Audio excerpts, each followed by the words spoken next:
Bienvenidos a Mi Barrio TV Show, como siempre, agradeciendo a nuestros seguidores que compartan nuestro contenido y nos ayudan a crecer. Hoy, como siempre, vamos a tratar un tema bien interesante, así que terminen de ver este video para que se documenten de una manera especial. Está con nosotros el licenciado Carlos Rincón. ¿Cómo te sientes, hermano? Estamos bien en este programa fascinante y divertido de Mi Barrio TV Show, que estamos toda la semana, martes y miércoles, grabando y tratando los temas de actualidad de nuestro país para ustedes y dando la opinión necesaria en cada tema jurídico.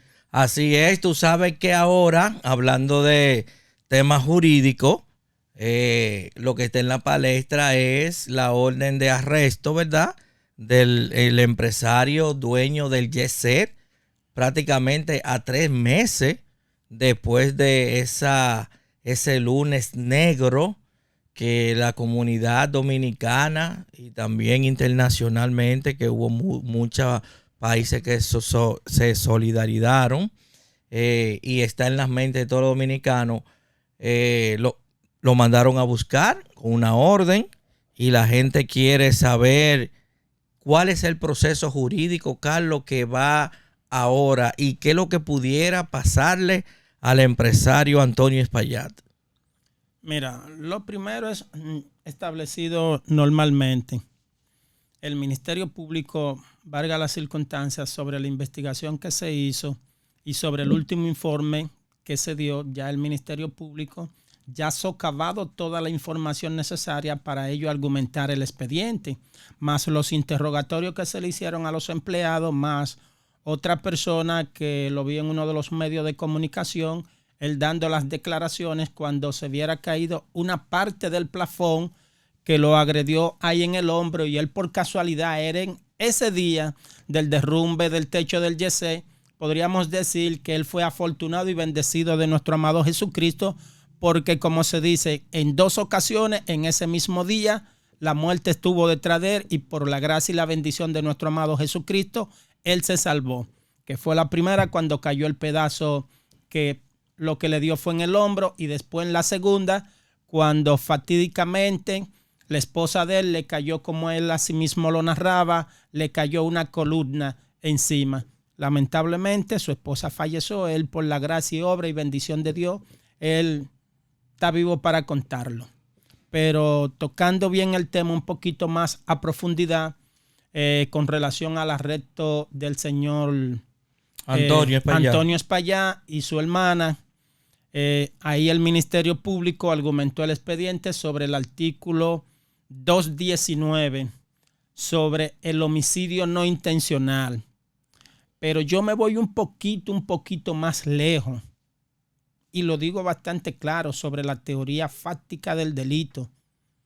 Habría que analizar, y escuche bien, Ministerio Público, quizás no se logre una condena, quizás de 20 años, pero en mi teoría fáctica, si entre la hermana de Espaillat y él hubo un comunicado y se colocaron los dos de acuerdo para no suspender la actividad, como constantemente se lo estaban advirtiendo o se la estaban advirtiendo a la administradora, que es la hermana de Espaillat. En ese momento ella era la administradora. Si ella se comunicó con él bastantes veces y ellos llegaron a un acuerdo sobre la teoría fáctica del delito, en esa parte dice: la teoría fáctica del delito, también conocida como la teoría general del delito, es un estudio del derecho penal que examina los elementos esenciales y comunes a todos los delitos, independientemente de su tipo específico. Su principal objetivo es determinar si una conducta es punible y bajo qué circunstancia una persona puede ser considerada responsable penalmente. Entonces, si entre ellos dos, en mi teoría fáctica, se colocaron de acuerdo para que la actividad continuara, entonces entre ellos dos hubo contubernio. Al haber contubernio, el artículo 265 del Código Penal establece que las asociaciones que sean de más de una persona se convierte automáticamente como una asociación de malhechores. Esa es mi teoría fáctica. Pero una pregunta, Carlos, escúchame. Los demandantes de las víctimas del YC, ¿pudieran sus abogados tener esta propuesta que tú haces para hacerla al Ministerio Público? ¿Pudieran citar esta teoría fáctica? Ellos pueden, por la sencilla razón, si el Ministerio Público, mediante una investigación, solicita el secuestro o la sustracción de los teléfonos y se visualiza que entre ellos dos hubo conversación mediante a la llamada que le hizo o le hicieron los empleados en ese momento, sí, para que suspendiera la actividad. Pero no necesitan los teléfonos. Sí. Con una orden que le pidan a la compañía X que pertenezca al teléfono, le dan el registro de llamada, porque es un caso. No necesariamente de llamada, porque hay una parte que casi todo el mundo se comunica ya por el texto de WhatsApp. Exacto. Entonces ya la compañía telefónica ya no tiene que ver con eso. Ahora, si ellos voluntariamente entregan el teléfono, entonces se le puede revisar mediante el departamento o el DIDI. Con relación a delitos informáticos, se puede revisar el celular y visualizar si entre ellos dos hubo algún tipo de contubernio o de acuerdo para que la actividad entonces continuara. Entonces, si entre ellos dos hubo un acuerdo, hubo un contubernio entre esa parte, por eso es que establezco el delito fáctico, que si entre ellos dos entonces llegaron a un acuerdo, no es un homicidio no intencional. Ahí hay una asociación de malhechores, que al haber la asociación de malhechores, ellos dos se pusieron de acuerdo para que la actividad continúe. ¿Entiendes? Sí. Es una teoría mía fáctica. Ok, pero vamos a la realidad. La realidad es la siguiente. La realidad es que el pueblo dominicano está consternado con este hecho. No solo el pueblo, el mundo pueblo entero. Dominicano quiere justicia. Los familiares de la víctima quieren indemnización y quieren también que la persona pague, porque lo que hemos visto fue que el dueño del YC, Antonio Espaillá, solamente era fiesta y mañana gallo. No se tomó el tiempo para darle los mantenimientos requeridos. Por ahí leímos en la prensa que no tenía ni que los permisos tampoco. O sea, no tenía el permiso del ayuntamiento, no tenía los otros permisos que amerita. Eso lo leímos también en la prensa. Entonces, esa es la realidad, lo que quiere el pueblo y lo que quieren los familiares. Ahora, la realidad de la ley. ¿Qué es lo que va a enfrentar Antonio Espaillá según la ley? Mira, según la ley, no tan solo Antonio Espaillá es responsable. El Ayuntamiento del Distrito Nacional es responsable también. Pero al gobierno no le va a pasar nada. Olvídate del gobierno. Dime lo que le va a pasar a Antonio Espaillá, según la ley. Mira, según la ley, mediante el artículo 319 sobre el homicidio no intencional, eso es lo que se establece, es una sanción penal de 6 meses a 2 años. Ay, mi madre. Y la indemnización también escuché que es una basura. Mira, nuestros tribunales en materia penal son muy tacaños, pero es la vía más rápida y más expedita para tú accionar en justicia para buscar cualquier indemnización constituido en actor civil. Bueno, mira, la esposa de Antonio, la esposa de Dotel está pidiendo 300 millones. Esa demanda, ¿qué puede tener fruto o eso se queda ahí? ¿O qué puede pasar? ¿O qué puede pasar? Señores, vuelvo y repito. En materia penal, las indemnizaciones, esos ruedan por el suelo. Eso no tiene valor. O sea, aquí te dan a ti, tú matas a cualquier persona y quizás te dan 1 millón, 2 millones o 3 millones, pero en lo penal aquí no se obtiene dinero. Para uno obtener algún beneficio un poco lucrativo, tiene que irse en la materia civil, lo que se establece el artículo 1382, 1383, y como fue con relación a una estructura, quizás vaya al 1384 del Código Civil. O sea que todas las familiares de la víctima que tienen en mente o que ya han demandado a Espaillá por 50, por 100, por 300 millones, es un caso perdido. Es lo que tú quieres decir. No es perdido. Aplatanadamente. No es perdido porque aunque sea el juez, algo le da. Pero O sea, que eso es como los haitianos, que te venden una camisa en 500 pesos y tú terminas dándole 100. Es así que tú me quieres decir. O sea, te vamos a demandar por 300 y el tribunal me va a dar 50.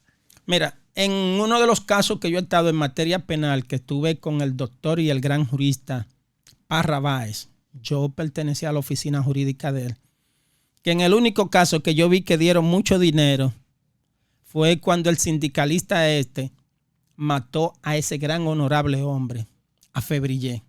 Sí, yo recuerdo eso. Le dieron, si no me recuerdo bien, yo creo que fueron 50 millones de indemnización. En el único caso que yo he visto que han dado mucho dinero, y no sé después de ahí para allá, porque después yo me retiré de la oficina de Parra, porque en esos momentos obtuve un trabajo un poquito más beneficioso y me retiré de la oficina después. Sí, pero yo me imagino que esa indemnización fue con miras al futuro, porque la persona ha intentado salir varias veces, porque quien hizo el hecho es una persona poderosa, millonaria, y entendiendo, me imagino que pudiera salir con esa indemnización así, o no se opuso, No, diría yo. es que a él le cantaron 30 años. Sí, pero él ha intentado salir varias veces y gracias a Dios que no ha salido, porque es que un hecho así no puede quedar impune y de la manera que se hizo, porque eso parecía como una película, era unos vehículos detrás con armas de fuego y haciendo, disparando y cosas, o sea, cosas que eso estaba feo en este país en ese momento. Pero entonces, Carlos, en sentido global, vimos que a la hermana de Espaillá arresto domiciliario van a pedir.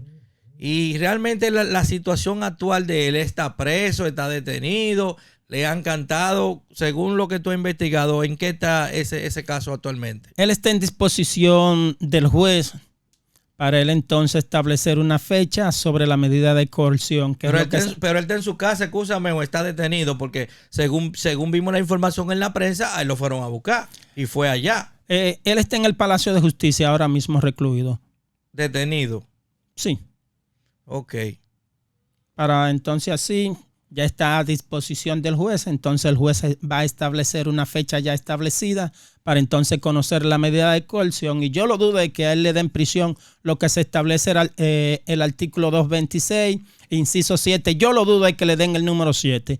¿Por qué? Porque como es una persona poderosa, hubiera sido a ti, hubiera sido a mí, que hubiera sucedido el hecho. Al otro día de que y hubieran botado la llave en el medio del mar para que ni siquiera nosotros podamos salir. Si eso hubiese sido en una discoteca dudosa o en un ¿cómo se llaman estos colmados que ahora en un dream o un colmadón que pasa eso, el dueño hace rato, al otro día estuviera preso? Pero lamentablemente dicen algunos, dijo un abogado de mucho prestigio, no recuerdo ahora mismo el nombre, que aquí la justicia es para los pobres.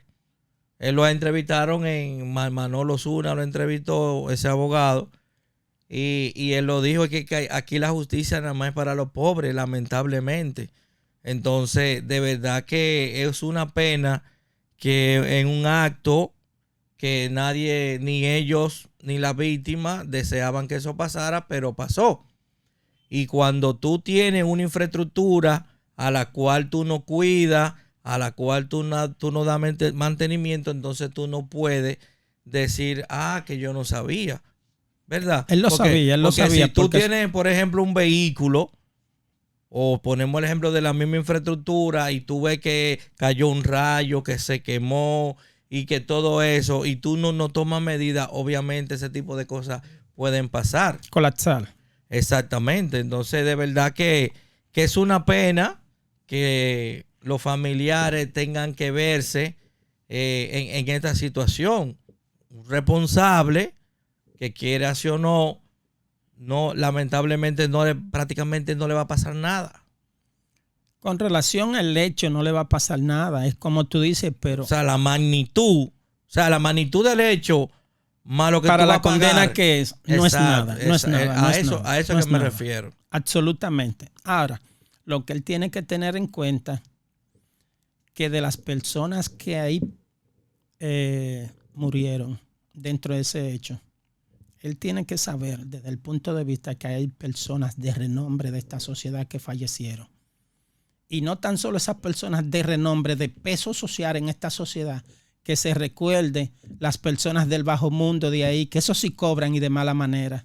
Claro que sí, porque ahí habían de todos los estratos sociales, pero que como quiera es difícil, Carlos, también. ¿Sabe por qué? Porque los poderosos pueden bloquearlo de una manera fuerte. Pero no tan fuerte como el bajo mundo, Y de la manera que lo puede bloquear. No lo va a bloquear. No. El bajo mundo lo va a... mi madre. Bueno, entonces, finalmente, Carlos, dale un mensaje de reflexión a las familiares de la víctima con relación a este caso.